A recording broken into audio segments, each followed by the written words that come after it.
এই দেখ সাইকেলওয়ালা ফকির, তোর মতো গরিব বন্ধু থাকলে আমরা কারো কাছে মুখ দেখাতে পারবো না। আমাদের আর তোর মতো গরিব বন্ধু লাগবে না। এই বাইকটার দাম কত? এই ফকিরনি, আজকে বাইক কিনতে আসছিস? টাকা এস। একদিন শুধু বাইক না, তোর পুরো দোকানটাই আমি কিনে নিব। পকেটে টাকা না থাকলে এই দুনিয়ায় কারো কাছে কোনো দাম নাই। আমাকে এমন কিছু করতে হবে যা ওরা কখনো কল্পনাও করতে পারবে না। আজ আয়োজন করা হয়েছে বিশাল বড় পাথর ভাঙার প্রতিযোগিতা। যে জিতবে তাকে দেওয়া হবে 50 লাখ টাকা পুরস্কার। কোনোভাবেই হোক আমাকে জিততেই হবে।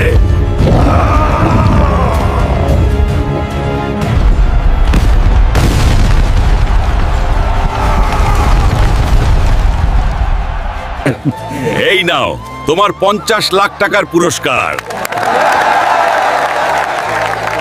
এই দোকান থেকে তুই বের হয়ে যা, এখন এটা আমার। হাল্ক ভাই, আমার ভুল হয়ে গেছে, আমাকে মাফ করে দেন।